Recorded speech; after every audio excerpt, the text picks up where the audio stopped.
Weather Rate certified 10 years in a row. All right, triple-digit heat here in the valley today. So much more going on. Oh boy, hopefully we don't have much of that in the near future, Alana. I feel like the complaints have started to come in, you guys. I mean, it's Friday, and I know if you stepped outside, you felt it. That heat was a bit obnoxious and early, ahead of schedule. We had those clear skies, which Scott Taylor caught from South Salt Lake, and we knew that those heat warnings would remain in effect throughout the day today and even into tonight. Those warnings still holding steady. Some isolated storms out there, and that threat will linger for portions of the state as we head through the weekend. The heat doesn't want to budge. Now, we're not expecting triple-digit days into tomorrow for northern Utah, but we've got to talk about your weekend because it's still going to swelter and that critical fire danger. If you're going to be out and about, I'll show you the areas. What's the best way to beat the heat? Well, I think Blake Carroll has it nailed down. The splash pad, it was one of those days where you needed to be out to keep cool because record heat dominating the west as well as not just Utah, but Idaho, Montana. We saw heat records really throughout the Intermountain West.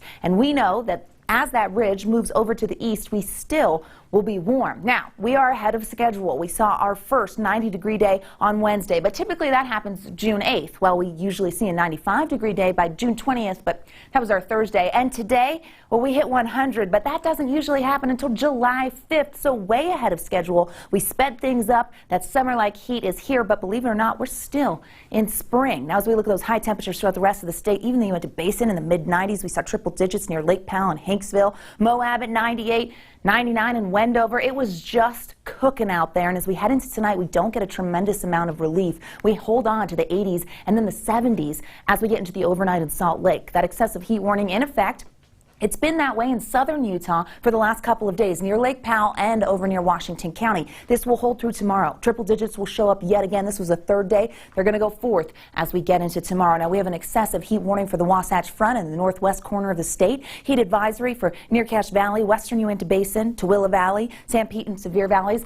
That will hold on until 6 o'clock tomorrow morning because we don't expect much cooling into the overnight. That's one of the criteria when you see those heat warnings. Satellite radar shows us the high, and you watch how these storms develop and move clockwise flow with an area of high pressure, and the heat of the day helped to bubble those storms up over our high country. They weren't bringing moisture, but we were getting some lightning. We see echoes of moisture on the radar there near Park Valley. Also the case in the central portion of the state near Castle Country over I-70. Wouldn't be surprised if you see some lightning out there, maybe some gusty winds, that moisture evaporating before it hits the ground. Weak disturbance comes through tomorrow. Temperatures will remain above average, slightly cooling us down, but only by a few degrees. Into tonight, clouds clear, mild overnight. Tomorrow, just that slight relief with a disturbance that could kick off some mountain thunderstorms for the Wasatch and Uintas. You see it there on the models. Eastern Utah has some active skies. Fire danger increases. We get winds. We're already hot and dry, and that's the recipe for disaster. By Sunday, we have the fire danger holding on, but some warmer air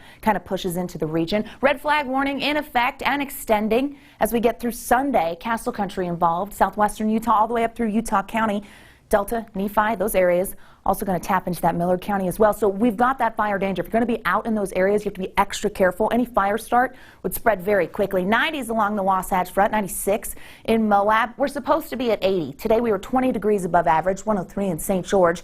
Tomorrow, just a cool 16. Oh, I know. Take it easy. Don't do that strenuous activity in the yard. Not the weekend for it. Triple digits hold on in St. George through Monday.